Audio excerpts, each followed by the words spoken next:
All right, welcome to the Thursday edition of Good News York.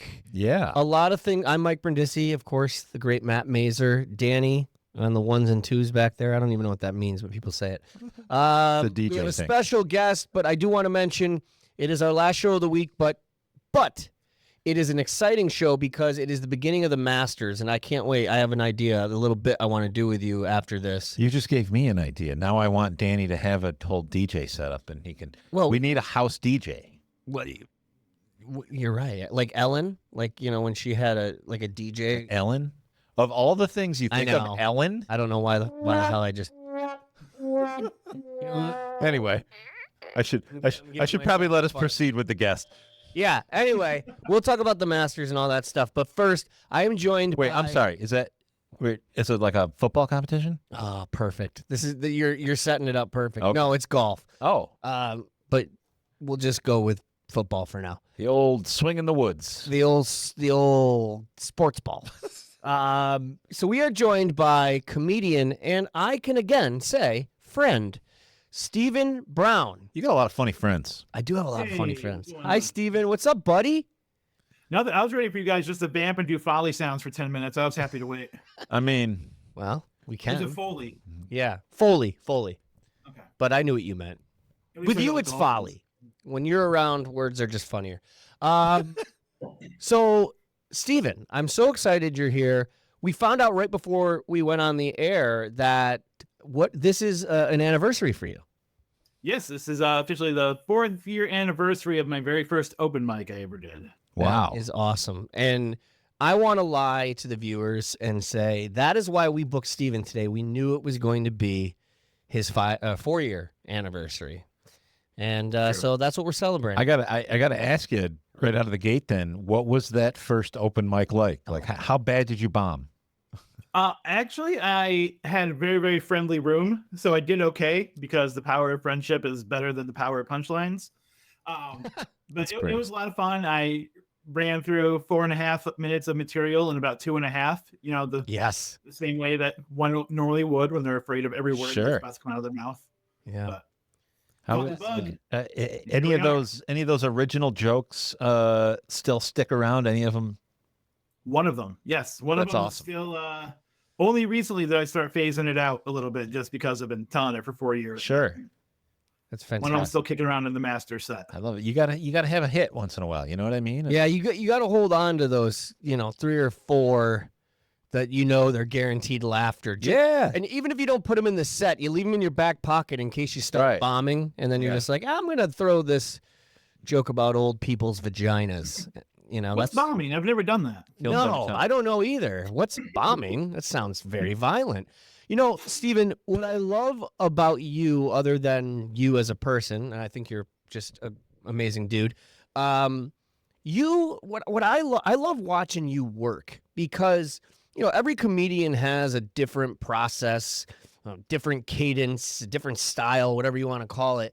What I love is you can see your evolution. If you go back to the videos that you put out on your TikTok, which we'll tag your handles on all that, obviously like any comedian, you were good, but you watch yourself just get better and better and better. But it wasn't by doing shows. Like, you've done the work of hitting open mics. I feel like at this point, you're doing a comedy 5-7 days a week. I don't even know. What do you do? What's your schedule like with that?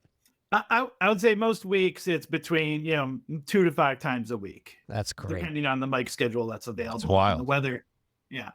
Yeah, that's the way to go. I mean, I know a lot of comedians who, like myself, don't have the schedule anymore to be able to do that at the moment, or they don't care to do that. And I just see you putting in the work, man. And I just want to tell you, if I haven't already, I respect that so much. It's like one of those athletes that's that. like, I go to the gym Mike, 3 hours when you a had day. the schedule, you weren't doing mics either. So that's Yeah, I know. I never just did the mics. No, and it shows. He is the mic. Yeah, I am the mic. No, but I met you through Homebrewed Comedy. We've had Mike Peters on the show. We've talked about Homebrewed. It's fantastic. But you're doing a little booking of your own now, right? Talk about that. Yeah, I run a monthly open mic and 2 monthly shows at Crooked Mouth Brewing in Endicott. and we were doing just one show a month. And then towards the end of last year, we started transitioning to 2 shows a month, including like a brunch show. Wow. And we had the festival last year. We're doing that again this year in October. So it's a lot of fun. We've got some big names lined up coming through.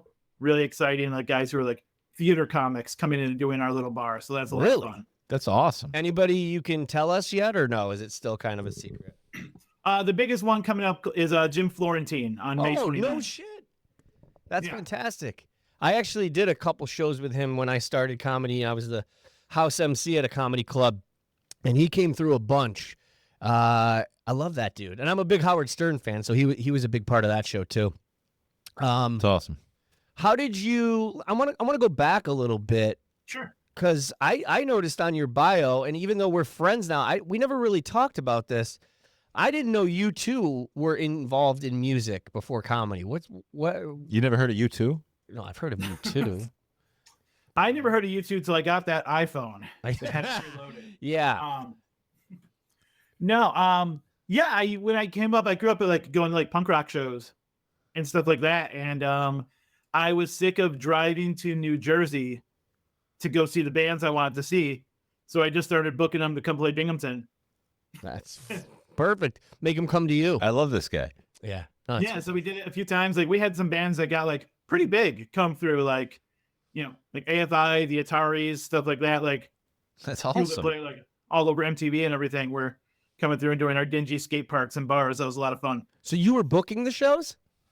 Booking I played very, very poorly in some bands. There is some very bad video on YouTube of me drop kicking a buddy because we had no talent. So we had to put on a show another way. And we will be showing that clip in post-production. Yeah. Absolutely. I'll get you the link. Get me the link. It's bad. That's fantastic. Did you play guitar, sing? What'd you do? I played guitar. Yeah. You play guitar. Nice. I played guitar. I wore white airwalks. I was very cool. Oh, dude, Airwalks. That's Remember sweet. Airwalks? I do. That's the Coles bands. I feel like they were comfortable. I don't remember. There was one that it just felt like you were stepping on like a boulder. Like some of these trendy shoes are the worst. Yeah, they're the worst. But Airwalks were like Chucks are horrible. I love Chucks. They're the most uncomfortable sneaker on the planet. Yes. I love Chucks too. Anyway. Actually, aren't you as a sneaker guy? Welcome to Sneaker Talk. Slowly having to transition out of my dunks because I have, I'm old and fat, so I need more support. So I'm becoming an Air Max guy, and they're all so ugly it pains me. You are a sneaker guy though, aren't you? I am, yeah. How many shoes you have? At least you're not rocking the New Balance yet. I've got a couple pairs of NBs. It's we support the NBs around here. Probably about 100 pairs. 100 pair. Yeah. And you will transition, like you'll go through that and just pick different pairs of shoes, or you like shelf them and they're retired. You know what I mean? Oh, no. I wear them. I wear them. I transition them daily. What's your fancy pair? There's certain ones I won't take out when there's puddles. Yeah. You know that. Uh-huh. What's like the pair, if you really want to dress up, what's the fanciest pair you got? My favorite pair would be the Jordan High Palominos. They're like a chocolate and black. Wow. All right. What if you're going on a date? Depends on what matches my shirt best. Oh, See, this guy, this is the real deal. He's not fucking around. I thought it was only basketball players that were on MTV Cribs that had this, what do you call it? Don't you remember Turtle from Entourage? I do remember. He was like the original sneakerhead. He was. That was a great show. It was a not a good movie, show. but great show. I'm like that with hoodies. You are a hoodie. I'm like the hoodie connoisseur. Yeah, that's for sure. But yeah, it breaks my heart we're going out of hoodie season because when it comes t-shirt time, you can start seeing my titties again. I'm 100% with you, dude. That's my favorite part of the year. He's speaking a lot of truth right now. Absolutely. So, started booking bands. You started playing in a band. How did you? And obviously, we know you 4 years ago is when you. What inspired you to transition over to comedy? You're obviously very funny. Thank you. So shortly after I got divorced, I guess it was a while after. It's been a long time, but I reconnected with a buddy who also was going through a divorce, and the only time we both had a night off without our kids was every other Monday. So we started going to the Kelly's open mic just to hang out and have a beer. And we probably went to those for about a year and a half before I ever went up. And he started seeing a girl named Emily, who also happens to be her birthday today. Happy birthday, Emily. Look at this. And Go, Emily. she told me, she's like, hey, in 3 weeks, it's my birthday. You're always funny at the table. You need to go do a set for my birthday. Oh, wow. So she gave me 3 weeks to write that set. And then for her birthday is when I went up and I did the mic. And you had no interest in doing comedy before she made you do that? At that point, I'd gone to the dipping my toes in the water where I had like the notes app of funny thoughts. Sure. But I never thought I'd have the chutzpah to go actually up and do it. And do you find, because the big thing is like, just because you're funny at the table doesn't mean you can be funny on stage. Did you know, were you kind of like caught off guard? Did you go in thinking like, oh yeah, I'm funny, I'll be able to do this, and then realizing, oh wow, this is a lot harder? No, I knew it was going to be hard. Because like I said, we've been sitting there watching. I've been a fan of comedy forever. I'd already been going to mic shows here and there. I've been watching the mic. So I've been watching people develop material and understanding. It's very different than just like bullshitting with your buddies. Sure. Because everyone's funny with their friends because you have so much of a shared frame of reference. That's right. Absolutely. So the biggest thing from going to being funny with your friends, to be able to write a joke, is how to get that premise out as concisely as possible. Because if you have to give, 6 to 8 sentences of setup, your joke sucks. That's right. It's too much for people to keep track of. You can't have them doing the mental math for you. That's right. And, the other part of that too is, and again, I always talk about how in comedy, being an audience member is way more psychological than people realize. And when you're with your buddies, it's easier for them to laugh, again, because you have a shared frame of reference, but also because they know already in the back of their head that you're funny and what you're about to say is going to be funny. When you're up there in front of a crowd that doesn't know you, they don't know if you're funny yet. They're judging you through the first, 30 seconds to a minute, and it doesn't always translate. Well, it's in the psychology of shows, too. It's one of the reasons where the Crooked Mouth show is like, instead of doing like a budget from the bar, we do a paid ticket because a paid audience member is a better audience member. Absolutely. That's exactly right. Now, because they all have that shared incentive now. Like, oh no, I spent money to be here. Yeah, they're kind of police each paying other to have a good time. They want to have a good time. Yeah, I mean, I always talk about how, I worked in music venues and bars where they wanted to do a comedy night and have it, we'll just have someone get up there during happy hour. And I kind of explained that same thing where it was like, dude, when you can't just pop up and do comedy in the middle of a happy hour, people are going to you're interrupting their drinking. It doesn't work that way. If you bill it as a comedy show, you sell tickets, you have seats, people don't realize it, but on the way to the show, they're already getting ready to laugh, and they don't even know that yet because, you know what I mean? So it's just, the psychological aspect is so important and true. Let's talk about Crooked Mouth, though. So are you only booking at, is that the only venue you're booking for, or are you doing other venues as well? No, that's it. They are so fantastic to work with. It's really spoiled me on working with anybody else. I've done a couple of one-offs here or there, and it was fine, but I love working with these guys. It's so rare to have a venue that really backs you. Sure. They do their own paid advertising for the shows. They give me carte blanche to do whatever I want to do with the shows, which is amazing. But I mean, we've been doing it for 2 years there. We built up a lot of mutual trust where if I say, no, this is going to be good, this guy's worth, ponying up the extra money or something like that, they get on board, they trust me.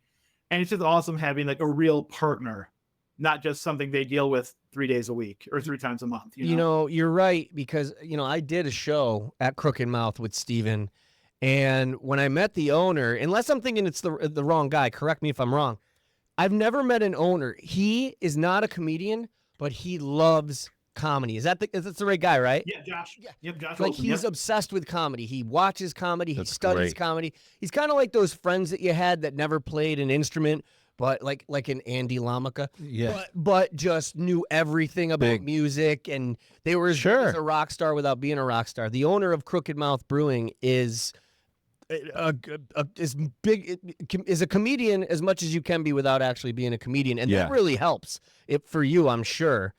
Oh yeah, one of the reasons he said he wanted to have a brewery is so he could do comedy at it. That's amazing. Actually met I him through a love mutual that. friend. We all took a trip to go see Nate Bargatze together. So my first time meeting him was comedy related. That's awesome. Well, and you do such a great job there. Are there set dates that you can plug now that you do shows there or open mics? Yeah, we have Patrick Holbert coming to headline on April 18th, and he has his new special coming out on Amazon on April 22nd. Awesome. Then on May 4th, we have our next brunch show. Gray West is going to be headlining that. He's done festivals all over the country. He's the regular host at the Comedy Cellar. He's there 3 or 4 nights a week. So obviously you don't get past there without being legit. That's for sure. We got Cody Montaigne coming in May from Albany. Very funny guy. Jim Florentine. And then we're booked all the way through November. We have the festival. All the headliners are booked on that. Some excellent comics, some nice names. And but we're not going to release those just yet. And are you doing, in addition to that, are you doing your own shows or are you just kind of doing your time at these shows, opening it up?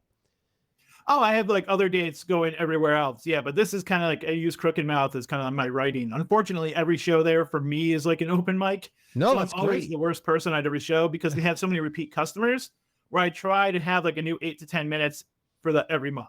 No, but I think that, see, this is brilliant. That's a lot of work. It is a lot of work. But see, this is such a fantastic thing for any comedian to have, which is, we've talked about this on the show too, where in music, it's like you can rehearse, and then you kind of know when you're ready. The only way to rehearse in comedy is to get in front of people and do it. Do it. But that's not always easy to find venues or open mics or get booked on shows to do that. Sure. I think that's fantastic. You have, booking for Crooked Mouth Brewing. You now have all these shows to kind of tighten that material out, try it out, and then you go do your own dates. I love that for you. What dates do you have coming up? I want to make sure we plug those as well.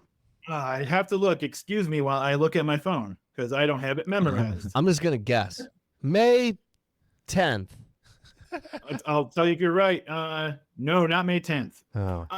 Let's see. He's off that this day. month we've got I'm going to be up at a contest in Syracuse on April 25th. What's right It's here? yeah, right up there, and it's going to be a lot of fun. There's like 15 comics on it. They've already sold 200 tickets, so that's going to be a lot of fun. Where is that? April. That is at the Polish Home, I think. I'm a judge on that show. Are you really? Oh, sick. Yeah. Okay. Well, What? pretty good. Conflict of interest. the next thing after that is on April 29th. I'm going to do Molly with my friend Stormy. I'm excited for that. Wait, what? That's how you know you're old, when you're scheduling doing drugs. Oh, you're doing Molly. He's serious. I thought it was a gang Yeah. bang. I like Okay. this. Holy shit. Okay. Yeah, we're doing Molly. This is I mean, he's right though. You gotta plan these things out. yeah. Yeah, got the day off of work, make sure we're hydrated, time for a nap before the kids get around. Yeah. Smart. See, drug dealers are not bad people. They are smart people. All right. Crooked Mouth, you also have a festival coming up.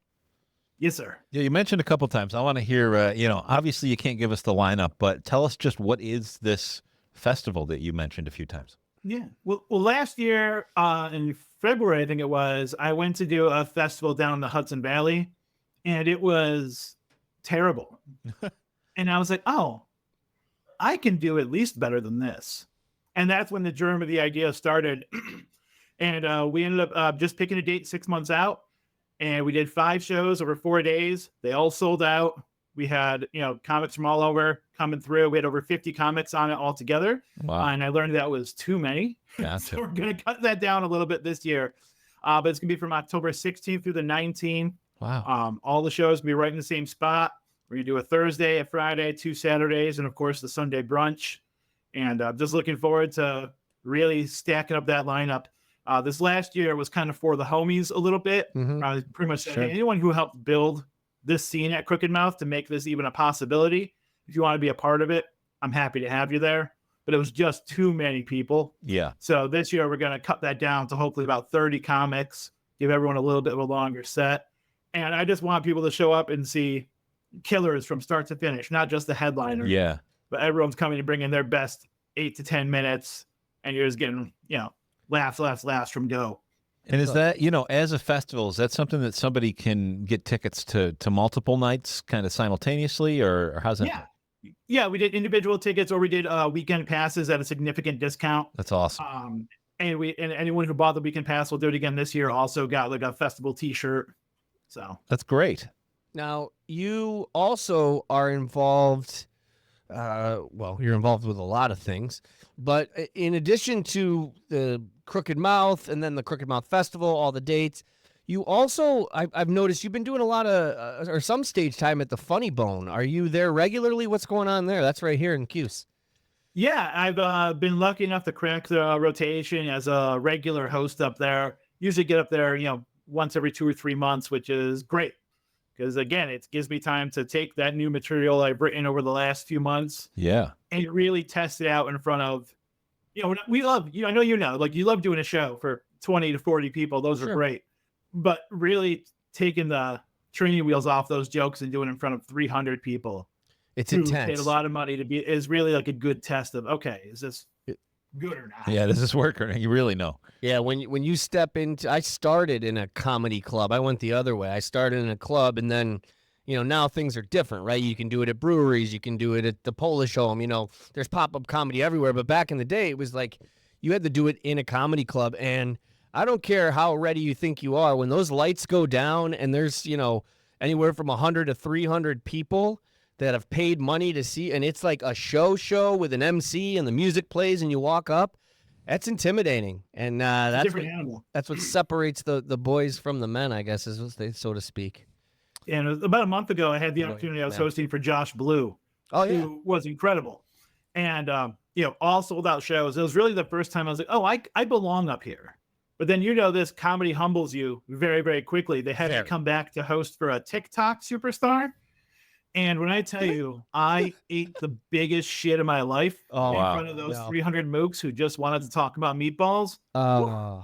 It was really bad. I love good bombing stories. I always ask comedians, do you have a great bombing story? Not because I want to laugh at you, because I get it. And as a comedian, you love hearing bombing stories because you all have to do it. It's a rite of passage, There's very, very few things that are more fun than bombing in front of your friends and just sharing that. I know. Like I remember at that Sunday show I went to, my buddy Jerry came up and I got 2 laughs. I crushed all weekend. And this time I got 2 laughs on a P. Diddy joke. And when I said, you hate me, I'm going to hang myself. That crushed. And then I come up and Jerry's just shaking his head like, that was bad. I know it. Yeah. So. It's great. It's good to have that attitude, though, because if you can just accept that, hey, this is part of the deal. I've never met a successful comedian who hasn't bombed or is still bombing. It's just, if you can embrace it as it's hilarious because, listen, there's been times where it's debilitating, where, like he said, you crush, and then you have this show where you bomb. Yeah. And it is hard not to just want to quit right then and there. It's tough. So I love that you have that attitude about it. One of my favorite things you ever did, when we talked about this with Mike, was when you created the funeral for Mike Peters.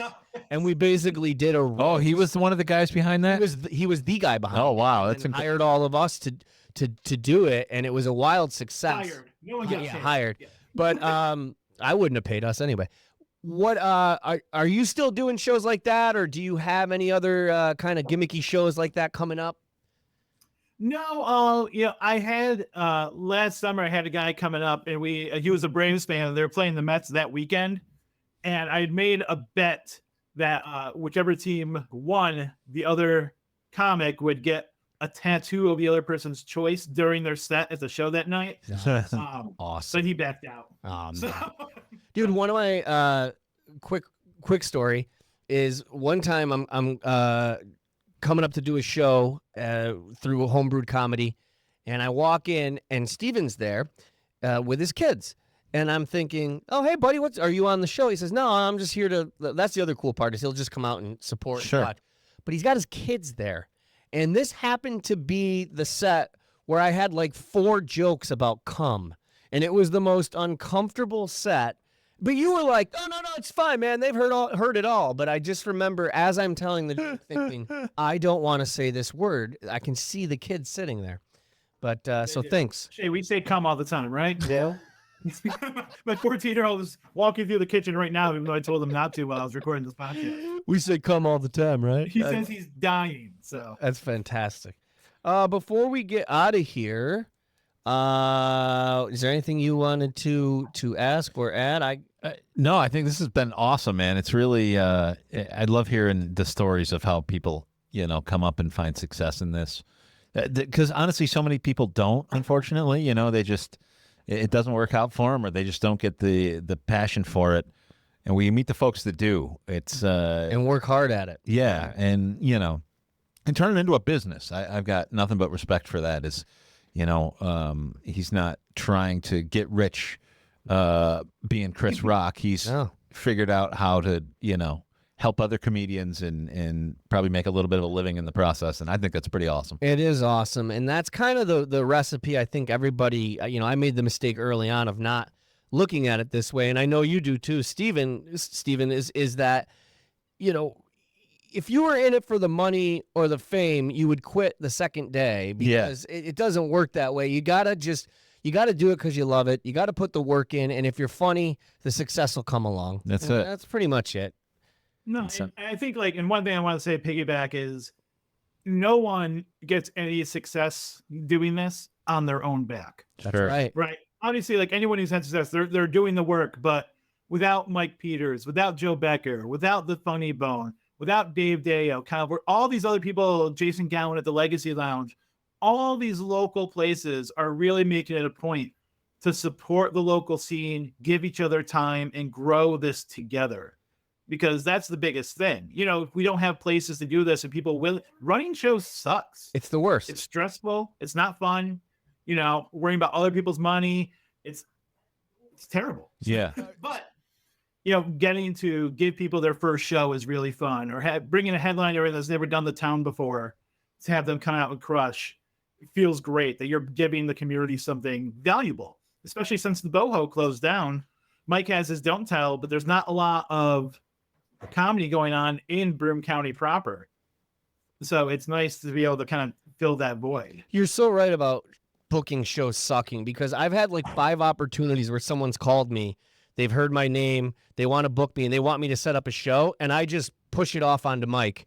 Maybe I'll start pushing it off on you, because I know, I just want to do my set. I don't want to go down. Yeah. When I was in my band, I was the booking agent, the singer, the songwriter, everything, and it was too much. And so yeah, I get it. That's why I respect even more what you do. Is there somewhere we can go to get all these dates that we talked about? I wrote them down, so we'll make sure we put them in the caption, in the comments. Yeah, what's your website? Social handles. What do you got? Linktree, OnlyFans, all that fun stuff. Put it all right now. The comedy website is crookedmouthcomedyfest.com. I'm on socials as Stephen Brown on Facebook. Otherwise, it's Steve is Jewish on TikTok and Instagram and YouTube. Yeah. All right, my man. Stephen Brown, friend, comedian, promoter. We love you. I'll be seeing you soon. Good luck with everything, buddy. We loved having you on. Really enjoyed you, man. Come back anytime. Yeah, seriously. Come back and promote those things. Yeah. All right. And we'll be back. I've got a little something I want to do with you regarding some sports. Interesting. On Good News York after this. Peace out. All right. So you want to see how dumb of a sports guy I'm not, I guess. I don't. Did you just have a stroke? I might have. Watched you just have a. Those were all words. But what the hell? What the fuck are we doing? That's what I'm trying to figure out here. I'll tell you what the fuck we're doing. God damn it. It is the Thursday of the Masters tournament. The Masters is the most coveted tournament in golf, maybe even in sports. It's a huge deal. Okay. So I'm excited. I was going to wear a green jacket. Is it Tiger Woods thing? Oh, is he still in it? Great start. Yes and no. I mean, he plays golf, right? Oh, yes, he does. Okay. So for those of you that don't know, Matt does not follow sports, and that's okay. It makes for. I'm a computer nerd. Yeah, and we love you for that. Yeah. You're right, because when we're all watching golf, much more money in that. Yes, yeah. And when we're watching golf and it goes out and we're like, I can't get it to work. I'm trying to. We call you. Yeah. So anyway, becoming an expert in golf simulators. I'll tell you that. Those are great. Yeah. I thought it would be fun if I just throw out some golf terms. Okay. All right. Specifically golf, not other sports. Nope. We're just okay. Great. Yep. That's it. I want to make it a little easier. That's fair. And I don't want you to overthink it. Oh, I won't. I want you to try. Just tell me. Well, if you want to try to get the right answer, obviously that's fine. But I'm trying to define these words. Yeah. Just tell me what you think. What do you think they are? Okay. All right. I love this. All right. Here we go. All right. So if you are golfing and you are to get a birdie. A birdie. Yeah. My immediate thought is that it was a good swing and you somehow hit a bird that was in the air. Sure. I actually do know it has something to do with scoring of some sort, but I'm not honestly sure what that means. Maybe it can't be a hole in one, right? No. So maybe it's maybe slightly, maybe a hole in two. Okay, you're actually, unfortunately, it's not that funny because you're not far off. Okay, So what is the it? idea is each hole has its own par. So if it's a par 4, Sure. that means you have to get it there in 4 strokes to get par. Okay. But if you get a 3, He said that's stroke. a birdie. Okay. With that being said, what is a bogey? It's not the big scary guy that stands in the crowd in Happy Gilmore. No. I actually have no idea. A bogey, also scoring. If it's a par 4 and you get a 5, Okay. got a bogey. So it's like 1 over. That's it. Okay. Or a double bogey if you're 2 over. All right. All right, I kind of already told you what par was. Seems excessive. You know what At a what ball- point do we stop saying, but can you go to like a 4 bogey? At that point, you can go to triple bogey, and then it's just 4 over. That seems excessive. But I call it anyway. quadruple bogey because that's how I shoot. Yeah. I think you know this one. You kind of alluded. Hole in one. Yeah, I mean, that's come on. It's in the fucking words. Well, you never know. What is the fairway? It's got to be part of the grass there, I'm going to guess that it's like the stretch between where you hit and the green, like the in between. That's going to be my guess. God damn it, you're too smart. See, computer nerds figure shit out. I mean, yes, the fairway is the ideal spot that you want your ball to land between the tee. I won't tell you what that's called. Between the place where you hit Yeah. and the green. Okay. Okay. I used to have a roommate back in the day who used to say, I could watch golf, but I'd rather be bored. And I fully agreed. That's fair. Okay. What is the tee box? It's got to be where you stand to tee off, right? God damn it, man. I mean, it's Yes, the tee box is where you drive, or tee off. It's where British guys get their drink, and Right. I don't know. Now we're going to rev it up, though. Okay, here we go. We've got 4 more. All right, hit me. What is a slice? It's got to be something to do when you hit it. I'm going to say you hit it off to the side. God damn it, man. Yes, if you're right-handed and you slice it, it will go. Is it intentional though, or is it something you do accidentally? Okay. I mean, well, if you're a real good golfer, you can say, I'm going to give it a little slice so it goes. Okay. But yeah, no, you don't. But wanna typically when you slice it, it's a slice. bad I'm thing. left-handed, and if I hit it and it goes like that, Yeah. that's a slice. All right. This is way less funny than I thought it Wild. would be, but I'm impressed. What is a divot? It's got to be like a hole in the grass or something, like you swing and. Yes, it's a hole in my heart now because you're fucking this whole segment up. Yes, it's when you. I've heard that term before. I'm sorry. It's fine. No, this is. I'm testing you, and clearly you're better than I thought. So you know what a putt is? Well, yeah, the putt is what they call every mini golf course on the planet. So Okay. And then last but not least, what is a shank? I like that you think I didn't know what putt was. Well, I just kind of wrote it down. A shank is a homemade weapon that people in prison use to kill each other. Yes and no. Yes. Golfers shank each other too? I don't know. You It's just walk up to someone and be a more violent game than I thought. no.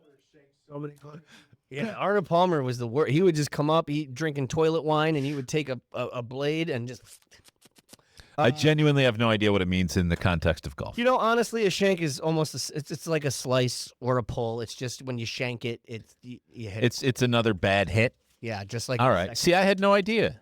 dude, I learned on that. you should not be upset, and I'm upset because I thought this was going to be funnier. I should know you're just too smart. I've never played a round of golf in my life. Well, we're going to do I that. live across the street from a golf course. What?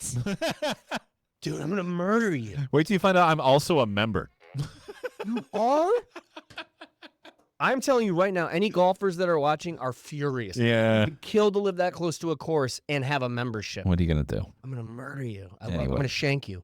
I got to go be an IT guy, so. Well, you're the best I know and the best there is. It's All right, true. Mike Brindisi, Matt Mazer. This is Good News York. The Masters is on this weekend. We'll be back Monday with a brand new show. You can tell me who got shanked. I will tell you who got shanked. Awesome. Yeah, we'll do that. Cool. All right. Hopefully it's not Tiger. He's got way too much child support. He's not golfing right now. Oh. He's Is he retired? He's Is his kid golfing? Is he one of these guys who's now starting to golf? it's Nepo baby time? It's Nepo baby time. We're getting there. Awesome. Is he any good? Yes, very, very good. Okay. They've done some pro-ams together. Genetic? Are they going to just start cloning him to make, Well, they put their the PGA is going to put their DNA on ice somewhere? The PGA, I would imagine They're going to grow a tigers. form of secret service to guard this kid Yeah. because ratings, dollars. Yeah. That's what this kid is. It's just got to keep the women away from him. Yes. Well, right now, I don't think biologically he could do anything with him. He's still pretty young. How old is he? 12? Well, man, he could. Is he that young? 12, 13, maybe 11? I don't know. Oh, shit. We'll have to look it up. I thought he was an older teenager. But yeah, no, but they have golfed together at like these kind of pro-am events, and they put their swings side by side. Dude, there was this one time, not only did they swing. Well, he's probably been exactly the being same- trained from before he could walk. Exactly. But I mean, they even did like the same reaction. It's absolutely stunning. There was a very wholesome moment, which you can look up from. So on Wednesday of the Masters, it starts on every golf tournament goes Thursday to Sunday. But for the Masters on Wednesday, they have a par 3 tournament, which is where they just play par 3 holes, and caddies can play, and golfers play, and their kids play. Anyway, the daughter, who had to be 4 years old, Rory McIlroy's daughter, 4 years old, putts. Like, she just kind of taps it. And everybody's watching. Now, the greens at Augusta, which is the course for the Masters, are known How did as we the get most here? pristine greens in the world, okay? Like, I'm talking, it's like putting on a parking lot. They're very fast. She taps this thing. This guy really likes golf. I love it. And at 4 years old, the thing falls in. She putted like a 20-foot putt. Whoa, wrap up trap. Wrap up trap? I don't get it. All right. We're going to get a Chappelle wrap it up box. Bye. I'm Matt. He's Mike. We love you guys. Merry Christmas.